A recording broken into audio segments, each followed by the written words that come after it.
Olá, meus queridos, minhas queridas, que bom, estamos aqui mais uma vez com o programa Ivan Martins, aqui pela Astral TV, falando de arte, cultura, também de espiritualidade, não é? Faz parte, falando da vida de todos nós. Arte é isso, cultura é isso, tudo passa pela educação, arte e cultura. E nós temos hoje um convidado muito querido, Pedro Granato. Ele vai falar com a gente sobre vários assuntos, mas vou começar com uma pergunta, né, que para mim é fantástica, né? Quero ver a resposta dele. Meu querido, em primeiro lugar, Tudo obrigado bem? pela presença. Meu querido Pedro, por que cargas d'água você quis no teatro? Ih, cara, é uma sessão de análise, é uma sessão espírita, eu não As duas sei. coisas juntas. Então usa suas técnicas para tentar descobrir como é que... Eu recebo aqui, a gente pode falar com o Preto Velho direto, é como você quiser, querido. Nossa, eu não sei por que eu tenho teatro. Eu já me perguntei por que eu tenho teatro, assim, dá para dar a resposta mais simples, dá para dar a resposta mais Faz com complexa. você, responda do jeito que você quiser. Não, acho que a resposta mais simples eu sou diretor de teatro. Então, como um artista precisa do seu ateliê, você ter um teatro é uma maneira de você poder exercer bem seu ofício, ou seja, é um jeito que eu tenho de ensaiar, armazenar cenários, de poder dar aulas, de poder botar uma peça em cartaz, receber peças em cartaz, ou seja, e o Pequeno Ato ele tem um lado que ele tem esse, eu nem chamo de teatro Pequeno Ato, porque ele é um espaço multiuso. Então ele serve muitas vezes para fazer minha montagem, e nesse tempo eu bloqueio temporadas, vou para receber temporadas, ou seja, ele tem esse lugar um pouco de ateliê mesmo. Agora, por que que eu fui? Aí é uma pergunta profunda, né? Por que que eu fui para o teatro? O que o teatro me puxou? Por que ter esse espaço? Acho que aí são perguntas mais profundas que têm a ver um pouco com o meu interesse, eu acho, acho que quem faz teatro é quase como aquela pessoa que não sabia o que fazer, né? Quer fazer de tudo um pouco, né? Então você quer viver todas as profissões, você quer entender um pouco de todos os mundos. E acho que o teatro dá essa chance, assim. Então, para mim, foi muito mais uma vocação do que uma coisa que eu escolhi. Não foi uma escolha mental, não foi uma escolha planejada fazer teatro, ter um teatro. Foi fazer. E à medida que eu comecei a fazer, eu senti a necessidade de um espaço, porque a gente fazia várias peças, tinha vários cenários e precisamos de um espaço. Por isso que tinha um espaço, vamos ocupar esse espaço. Ou seja, assim, foi muito da ferramenta mesmo, da artesania da coisa, da necessidade de fazer, né? Eu fico me imaginando sem um espaço, acho que eu daria muitos passos para trás, assim, né? De poder criar uma peça, vou ensaiar aonde? Vou ter que alugar um espaço, vou ensaiar na sala de casa, mas aí não é... Aí eu não posso fazer barulho. Eu, às vezes, quando eu faço uma leitura em casa, já fico incomodado com o que o vizinho vai achar, Claro, porque os textos vão ser pedrada, né? Não... sempre. Não, mas os últimos que eu vi, eu sempre faço os textos que é isso. O texto é um pouco louco. Se você... por mais normal que você ache a peça, se você bota lá no contexto da tua casa e não tem uma legenda para todo mundo que está ouvindo aquilo que está acontecendo, é um diálogo estranho. Então, eu fiz uma última peça que é a Finlândia, que é um super discussão de relação de um casal violenta em vários momentos, assim, podia parecer que estava tendo uma briga de casal em casa, Sim, chamar a polícia, por exemplo. por exemplo. E a outra que tem outros absurdos, que a galera levanta a voz, eu lembro também de ensaiar lá durante a pandemia, assim, então acho que o teatro é isso, assim, fica um espaço que dá para fechar ali aquela caixa preta e fazer o que quiser. Teatro é uma coisa interessante. Nós que transitamos pelo teatro, que gostamos do teatro, né? Amamos o teatro, a gente só pensa em teatro.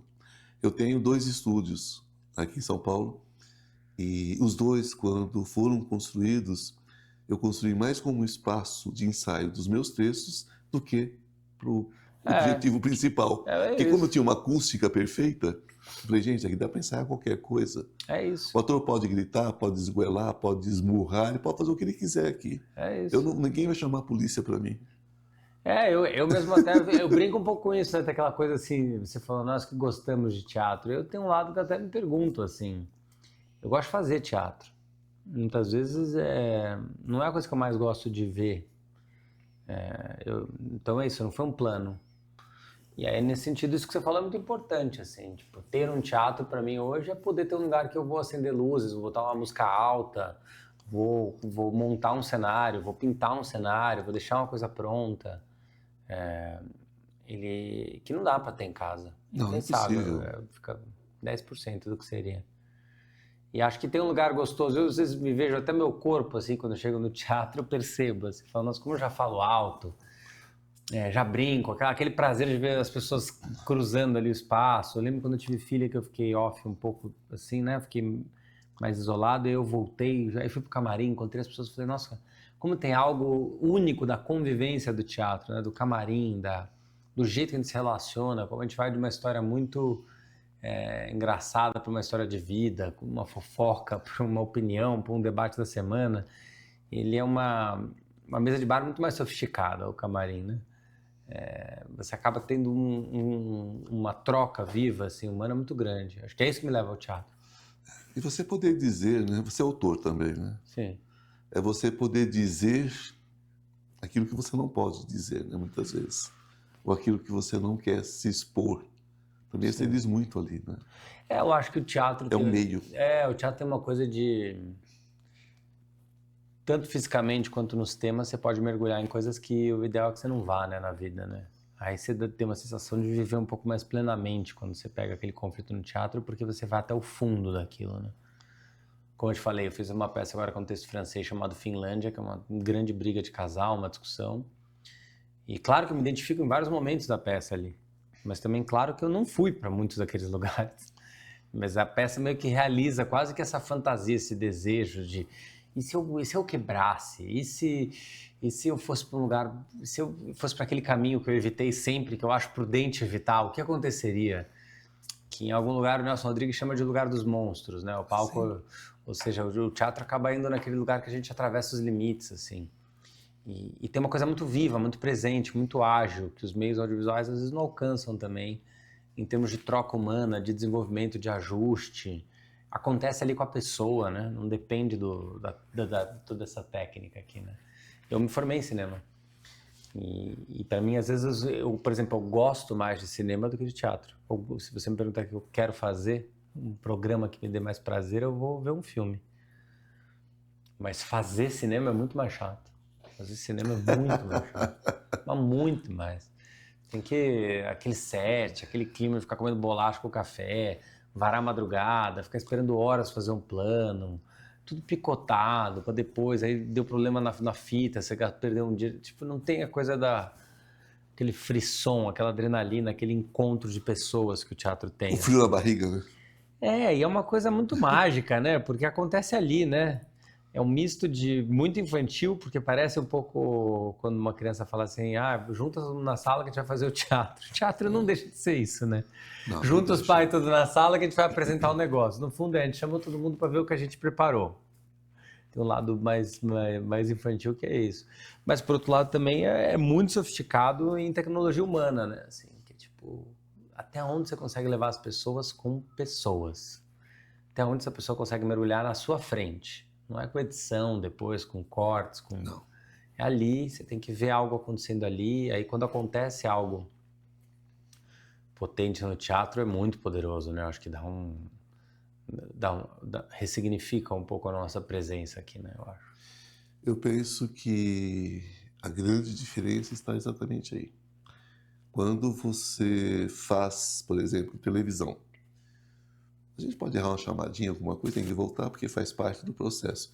Mas eu jamais volto um programa que eu inicio. Às vezes erra um nome, faz uma barbeiragem qualquer. Você falou duas vezes corrige. meu nome ali, você ficou na dúvida. Não, foi na abertura. Foi na abertura. Não, abertura e corrigir. Tô brincando. E corrigir porque... Mas isso no teatro a gente tem que assumir, né? Mas no teatro tem que assumir. Então, durante o meu programa, eu jamais volto atrás. Do momento que começou o programa, porque você gosta dessa coisa do teatro. Eu gosto da coisa do teatro, porque senão não fica autêntico e o público sabe que não é verdadeiro. Sim. O público sabe. Se você faz 20 apresentações, 40 ou 300 ou 1000, cada uma é uma. Mas é louco, né? O teatro também tem esse lugar, muitas vezes, falso, né? Eu discuto muito isso, assim, né? Quando eu dava aula, por exemplo, as pessoas às vezes falam assim, você é muito teatral. Ou o filme é teatral, às vezes, com uma crítica. Como algo, sei lá, afetado. Ou as pessoas falam assim, não dá pra confiar em você, que você é do teatro. Com esse lugar da mentira, né? E não sei, acho interessante isso que você falou, porque o que eu gosto do teatro é justamente da espontaneidade, né? Sim. É dessa coisa viva, né? Dessa coisa que tá ali, assim, tipo, nossa, caiu sua caneca, eu preciso improvisar agora, assim. Como é que eu me viro com caiu a luz? Não tem corte, não tem edição. Como, tem que ir lá e levantar a luz. A plateia riu, alguém respondeu de um jeito, você tem que estar ali presente. Exatamente. Eu gosto do tremor do rosto que eu vejo no ator. Como assim, quando ele está nervoso? Quando eu vejo a tensão no ator, eu gosto de ver aquilo, eu falo, bom, aqui tem um ator. Ele ainda sente. Ele ainda sente, né? Sim. Quando está no automático, eu não tenho muita admiração para o automático. Mas esse que é o problema. Eu acho que muito parte da cena está no automático, assim. Muitas vezes eu vou ver peças, começa o primeiro minuto, eu falo, ai não, gente. Vai vir aquela voz de teatro toda ensaiada, que nada está acontecendo. Eu vou falar...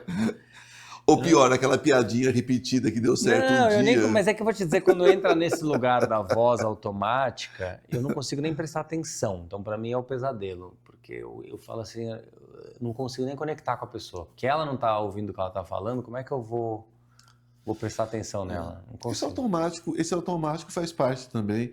Hoje tem atores que fazem 3, 4 espetáculos simultaneamente. Né? Então, acho que isso mudou muito, né? Porque... tinha uma coisa de longas temporadas, as pessoas tinham um certo viés romântico, às vezes, antigamente a gente ficava de quarta a domingo, fazia 2 sessões. Eu acho que hoje em dia todo mundo fica de quarta a domingo, só que cada dia com uma peça. Com uma peça. Um dia com uma peça, outro dia gravando uma coisa. No Rio de quarta a domingo. Você está com o espetáculo no Rio de quarta a domingo? Estou com o Inop uma noite, no Grauce Rocha. Estamos lá de quarta a domingo por um mês. Uau! E aí, como está essa experiência?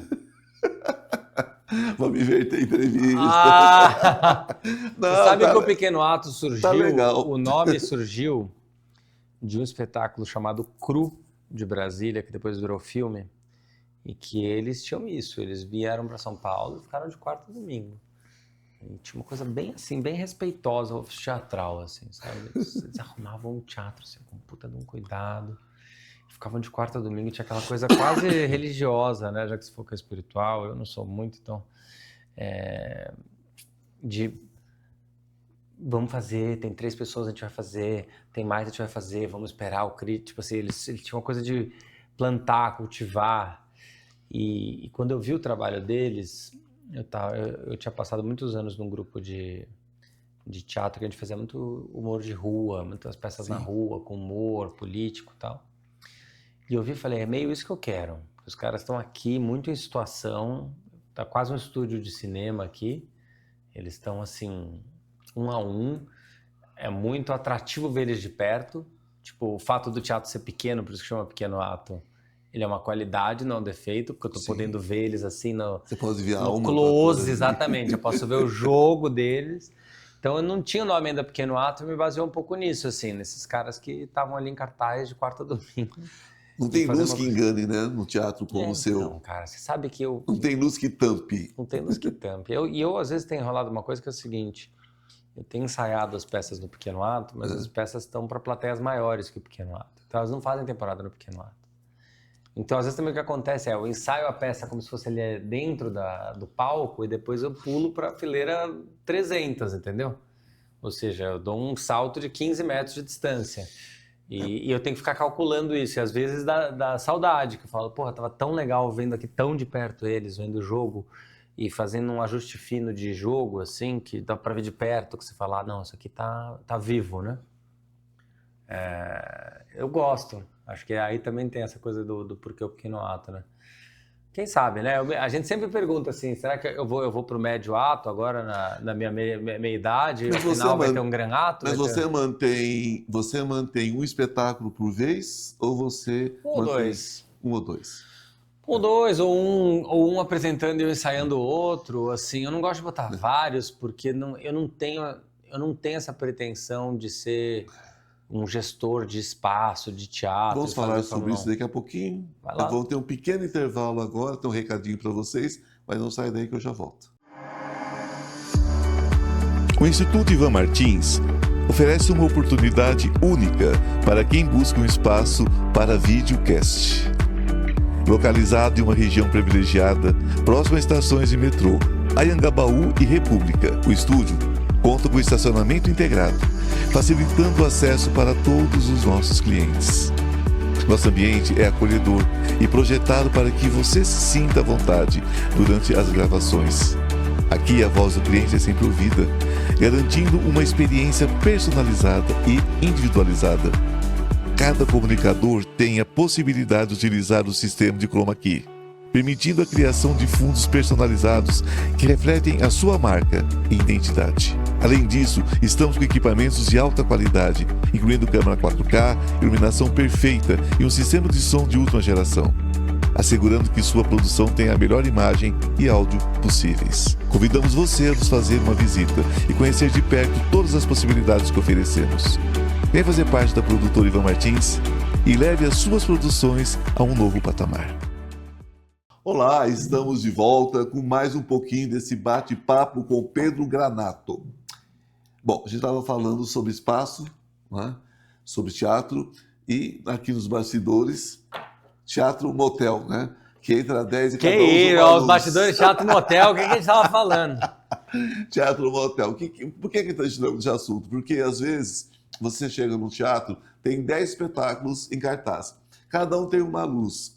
Então, toda vez que vai apresentar aquele texto, aquela peça, tem que mudar a iluminação. Aí começa, esse aqui é o espetáculo principal, então você pode usar só isso, isso e isso. Esse aqui foi locação que o ator, que a trupe, que a companhia trouxe não sei de onde. É um rolo isso, né? Como é que funciona a sua cabeça? É difícil, né, cara? Eu acho que tem isso um pouco, né? Como o meu espaço também é um ateliê, eu quero que as pessoas se sintam em casa. Então eu gosto quando as pessoas ficam em cartaz lá e, se possível, deixa o cenário pelo menos de um dia para o outro. Não tem essa coisa de todo dia ter que chegar, montar, desmontar, porque fica uma função, né? Quando se apresenta em espaços assim, que a gente falou de teatro motel, é duro, né? Parece que você não tem o tempo de... Teve um teatro que eu fui apresentar agora, por exemplo, que eles me marcaram uma visita técnica, cara. Achei de uma insensibilidade, assim. Não, me marcaram uma visita técnica enquanto, sei lá, meia hora antes do cara entrar em cena. Que isso? Então eu tava fazendo uma visita técnica e o ator tava se alongando no palco. E aí eu fui educado ali, porque eu conheci o ator, e daqui a pouco, sei lá, o que foram testar do som, botaram uma música no meio do alongamento dele. Eu falei, tipo, gente, o cara tá se concentrando. Tirou a concentração do ator meia hora antes. Claro! Mas entendeu? Que pra mim foi um constrangimento ali, que eu fui um pouco atirado, né? Então é isso, né? Acho que ter o tempo é muito bom, assim, né? A gente fala isso. É um ofício, né? As pessoas têm que entender que é um ofício. Atuar é um ofício. Você fazer uma luz é um ofício. Você controlar uma mesa de som, uma mesa... Enfim, é um ofício.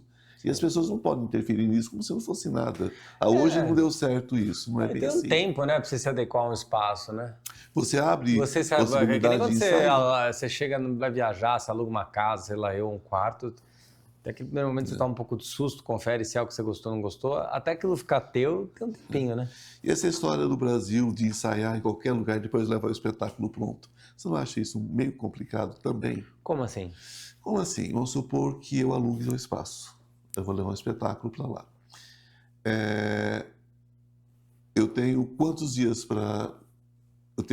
além da pauta? Eu tenho o dia da pauta é o dia inteiro. Como é que funciona, por exemplo, para que eu me adapte àquele... A gente costuma marcar a montagem antes do dia da estreia, né? Sim. Para a pessoa poder montar a luz e ter um tempo de ensaio, né? E se ela quiser ensaiar mais, ela pode ensaiar mais antes, assim. Mas eu não deixo ser montagem no mesmo dia. O que não é comum. Porque montar no mesmo dia é uma loucura, né? E eu com a minha equipe mesmo sempre brigo com a equipe, porque o que acontece? Você chega para estrear uma peça, daí normalmente você tem no máximo um dia antes, né? Tinha uma peça agora, a peça que eu tô fazendo, que é o Intenso, meu Retorno de Saturno, a gente escapou de chegar no teatro no mesmo dia, um teatro de 600 lugares, uma estreia. Não dá, né? Felizmente eles abriram um dia pelo menos. E aí eu botei pressão na equipe, que eu sempre boto, tipo assim, legal que vocês têm que montar, gente.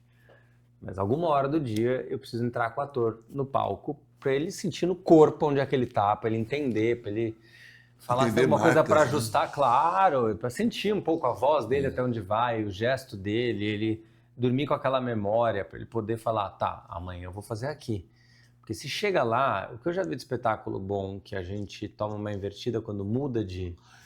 Porque de repente você está com o espetáculo super azeitado, assim, aí você muda de espaço, se você não tem uma pequena adaptação... Você toma uma invertida, porque tudo mudou ali, As pessoas perguntam muito, né, como é que vocês decoram o texto, né? A maioria das pessoas que eu conheço decora o texto um pouco como um jogador decora os movimentos para bater uma falta. Ele fica treinando bater pênalti várias vezes para na hora o corpo responder automaticamente. Ou seja, você sabe o que você tem que dizer, você se acostumou com o seu parceiro ali, com a luz aqui. Ou seja, você tem um ambiente que te ajuda a ir criando uma trilha, né, de imagens internas e imagens externas que fazem você executar o espetáculo. Quando você muda esse ambiente, você dá uma embolada, a pessoa tem que dar uma reconfigurada, falar, opa, peraí, deixa eu sentar aqui as coisinhas no meu lugar para poder executar o que eu tenho que executar. Você pode ter um palco italiano, você pode ter uma semi-arena, você pode ter uma arena, você pode ter 1000 possibilidades. Isso como ator é uma loucura, né? Porque daquela hora que você está acostumado a fazer para cá, de repente Eu fiz uma peça ano passado como ator, assim, de vez em quando eu atuo, até para dar uma localizada. Eu acho bom, é uma espécie de faxina interna, né? Uma terapia profunda, né? Vamos sair um pouco da posição de diretor, vamos voltar ali, vamos ver o que aprendeu, o que perdeu. E eu lembro justamente disso, assim, uma peça que a gente sempre fazia frontal, daqui a pouco estava vendo umas cadeiras laterais, cadeiras extras, assim, tendo que dar aquela... Como é que eu dou conta daquela pessoa que está ali, que eu nunca estive acostumado com ela estar ali, né? Isso é muito legal do teatro, eu acho, assim, essa... E por favor, não fique na primeira fila nem na última com a balinha que faz assim... Não façam isso. Eu adoro ficar na última, sabia? Vocês arrebentam com o ator. Mas na última já dá, vai. Eu na última fico agora. Sabe? Eu na última, eu vou pra última. Eu adoro que... Eu já sento como diretor, eu costumo sentar na última. E aí eu já peguei gosto por isso, porque daí também na última você senta mais à vontade. Às vezes você senta ali mais... Você fica ali... Liga o vaso da porque se você senta no meio, às vezes, numa peça, você fica meio assim, né? Porque às vezes tem uma pessoa aqui, é tipo avião, sei lá, eu. Com aquela cara de pastel, né? Um pouco de cara de pastel, aí você tá meio observado pelo ator, você não consegue nem estar à vontade pra opinar. Porque tem ator também que te olha dentro do olho, claro, né? Que os caras... Você tá sacana. assistindo a peça ou eles estão te assistindo? Aí você fica naquela situação horrorosa, que é... Às vezes você não tá gostando da peça, mas você tem que disfarçar que não tá gostando da peça, porque a pessoa tá te olhando. Então eu adoro últimas cadeiras, sento lá na última cadeira e eu fui ver um espetáculo longo outro dia que uns amigos estavam trabalhando, meu Deus do céu, tinha mais de 3 horas. Aí eu levei um monte de bala. Falei, não vou levar bala. Mas leva descascada, por favor. Não, mas eu tenho o maior cuidado do mundo, eu sei, eu sou um neurótico com isso. Leva descascada. Mas eu levava ali porque eu falei assim, lá vou sentar no último lugar, porque daí quando der uma entediada, tem ali a balinha. Então eu faço isso ainda. E eu adoro a última sessão também. Eu gosto, que é o oposto da estreia, né? A última sessão é a melhor. O ator tá mais pronto, né? Tá se despedindo, Cara, a última, já ligou. Exatamente, vou fazer uma apologia da última sessão para todos, que deveria ter o coquetel da última sessão, porque a última sessão, o que tinha para encaixar já encaixou. O que dá certo já deu. Tá todo mundo emotivo, porque é um dia especial. Sim. É o último dia. Então as pessoas fazem com um gás a mais. O que aquela peça significou para aquelas pessoas está mais claro para todo mundo, o agradecimento é mais quente. Então, assim, ele nunca vai ser um dia meio passado batido, hoje foi técnico. O último dia nunca é técnico. Nunca é. Então é gostoso. E ele tem um pouco essa onda da estreia, para quem gosta de festinha, porque no último dia tem um pouco isso também. As pessoas estão querendo celebrar, que é o último dia, querem falar, bons amigos. Então, sei, eu como...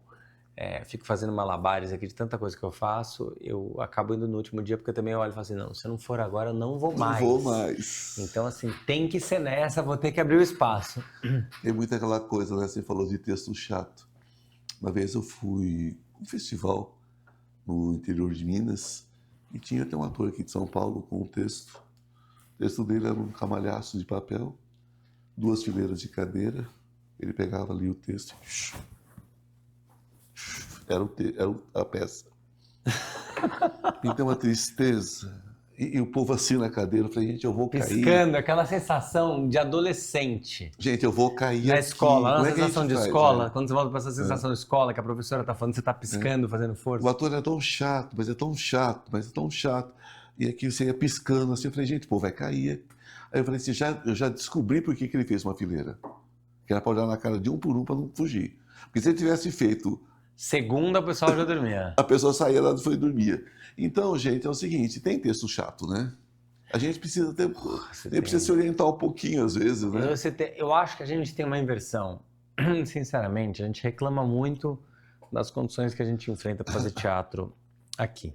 E são difíceis mesmo. Mas eu acho que muitas vezes, olhando para a classe, Eu vejo muita gente muito preocupada com o que quer dizer e não com o que os outros querem escutar. Também tem isso. Então tem uma coisa muito assim, por que você quer fazer essa peça? Porque eu sinto, porque eu, muito voltado para si, assim. Sendo que o ato do teatro é um diálogo, né? Sim. É um diálogo muito generoso da parte Tu do diga público. Shakespeare, né? Não, porque o público é muito generoso. Um público de um espetáculo, ele vai ficar 1 hora e meia em silêncio prestando atenção em você. Se você lembrar qual foi o amigo, amiga, a amante, namorado, namorada que parou 1 hora e meia para te escutar com atenção e ficou só ouvindo o que você tinha a dizer e sorvendo todos os detalhes do que você falou, o teu gestual, o seu olhar, se você estava bem, se você estava mal. É muito raro, né? E a pessoa faz isso no sábado à noite. Ela realmente poderia tá indo encontrar um amigo e ficar 1 hora e meia falando com um amigo. Ela preferiu ficar 1 hora e meia olhando para você em silêncio. E a gente fica assim, porque o público de hoje em dia, o público não sei o quê, o público não vai, o público não... Cara, o público é muito generoso. A gente também tem que... É muito difícil a nossa situação? Mas... O que é que nós vamos oferecendo, né? Exato. Eu, por exemplo, assim, como você falou do ator chato, assim, que até a brincadeira que eu gosto ou não gosto de teatro, eu já fui ver cada coisa difícil que me deu raiva. Eu falo, porra, você não pode achar que tem o direito de abusar do meu tempo, do meu espaço, nesse grau. Outro dia eu fui ver um espetáculo, que eu faço bullying com meu amigo que trabalhou nesse espetáculo, vou fazer bullying até aqui. Cara, eu fui ver um espetáculo numa sexta-feira. Sexta-feira à noite, eu tive que fazer esquema com a minha filha. Pedi pra minha companheira ficar com ela. Sabe aquela coisa? Pô, sexta-feira à noite, cara. Você já vem cansado realmente. Não, já acabou a semana, você tá querendo. Você tá assim, é um momento pra você ali, né? Aquele momento raro que você fala, vou fazer alguma coisa que vai me dar muito prazer, eu vou descansar muito. Falei, vou ver o espetáculo do meu amigo. Não consegui companhia, eu fui sozinho. Cara, o espetáculo dele... Ele não tava em cena, né? Mas era uma mulher. E ela rolava pra lá, rolava pra cá, tinha 3 refletores em cena. Uma hora ela tirou o sapato, ela conseguiu acertar justamente no único refletor que tava no chão. Eu falei, gente, E no final ela pegava um bolo de padaria, ela esmagava o bolo e jogava na plateia. Eu tava assim... que legal, eu adorava. Então, ainda bem que nesse dia eu sentei na última fileira e eu tava de boné. Então eu só fiz assim... Que as pessoas estavam aplaudindo porque ela tava jogando o resto de bolo na minha cabeça, numa sexta-feira à noite, que eu escolhi ir num dia chuvoso, exatamente, tipo assim, não, gente, aí vão reclamar depois que é a formação de público. Não, gente, a gente tem que olhar, porque a gente tá fazendo com o gesto do público que tá indo nos ver, né? Com certeza. Pô. Eu citei Shakespeare há pouco, por quê? Ele fazia teatro pra massa, né? Hoje que ele é cult. Mas ele fazia teatro pro povão. Ele foi roubado pelos eruditos, né? Ele foi transformado erroneamente em erudição, né? E ele nunca quis Você quer água minha? Sim, posso tomar? Por favor. Não tá envenenado? Não, o veneno do teatro. Tem uma coisinha, mas agora nem vai fazer efeito mais, já tá saindo quase da entrevista, mas tudo bem. É aquela história, ele fazia pro povão, né? E ele falava que o povão queria ouvir. Nós precisamos rever algumas coisas, porque tem algumas coisas que eles querem ouvir, tem algumas coisas que a gente precisa dizer e tem que estar mesclado, né? Acho que tem que estar mesclado, tem que ter bom senso, né? É uma coisa muito... Eu sou diretor, né? O João Leiva fez uma pesquisa muito interessante, que eu acho muito boa como dose de humildade para quem trabalha com teatro, que é por que as pessoas vão ao teatro. Ah, sim. E a maior parte das respostas era ínfima a quantidade de pessoas que iam ao teatro por causa do diretor. Então, diretores e seus enormes egos, azar, as pessoas não saem de casa por causa de você. Diretor, autor, tô nem pra você, eu sou diretor. As pessoas vão, a maior parte das pessoas, a enorme maioria das pessoas vai ao teatro pelo tema da peça. Pelo tema e para ver o ator em cena. Então é isso, qual que é a história que está sendo contada? Se aquilo diz respeito a alguém além de quem está fazendo. E eu acho que assim, todas as vezes que eu fui nessa direção, eu recebi um retorno efetivo do público, sabe? Fala assim, às vezes eu olhava e falava, puta, essa peça aqui eu pesei no tema mesmo, né? O tema, quem é que quer sair agora? Você percebe na hora de convidar a pessoa. Eu gosto de fazer um exercício com o meu elenco que é assim, resume a peça em uma frase aí e convida para sua peça. Quando a gente está definindo a dramaturgia, sobre o que ela é? Me fala aí. Exatamente. Vem ver minha peça, o que é? Vai lá, uma frase, tipo, me diz, me convida para essa peça, para eu entender se ela... Aonde que ela parece... Porque eu sempre tenho a impressão de que uma boa peça também passa por uma ideia atraente, assim, uma ideia que você resume e você fala assim, cara, que boa essa ideia, que legal, tô curioso, fiquei curioso. Com certeza. E sempre lembrando, né, falando de humildade, como dramaturgo também, como diretor, eu penso o seguinte, aquela história de que se a vida bastasse, não precisava da arte, né? Ela só existe porque a vida não basta mesmo, a gente precisa. Então, o que é que nós precisamos acrescentar na nossa vida? Tanta violência, tanta estupidez, nada, aquela coisa eu sou sofisticado. Tem o teatro sofisticado, né? O teatro cabeça, que muitas vezes não tem nada, né? Muitas vezes é uma troca que não chega à pessoa. Então, se não chega à sua plateia, também não adianta, né? É um furo no escuro. Querido, eu gostaria que você deixasse suas redes sociais. Tem muita coisa sobre você que a gente ficaria aqui por horas. Né? Bem, olha, Pedro Granato, assim, teve um Pedro Granato que foi esfaqueado. Não foi você. Não fui eu. Essas rosas são rosas de verdade, não é sangue. São rosas, é o nome da minha tranquilos. filha.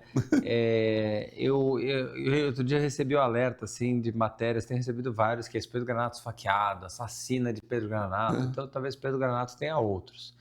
Mas PD Granato no Instagram, PD Granato. PD, e no Facebook também estamos lá. É isso, acho que o Instagram é um lugar que a gente acabou usando mais para se comunicar hoje. E vocês vão saber mais do trabalho dele, que evidentemente está todo lá, né?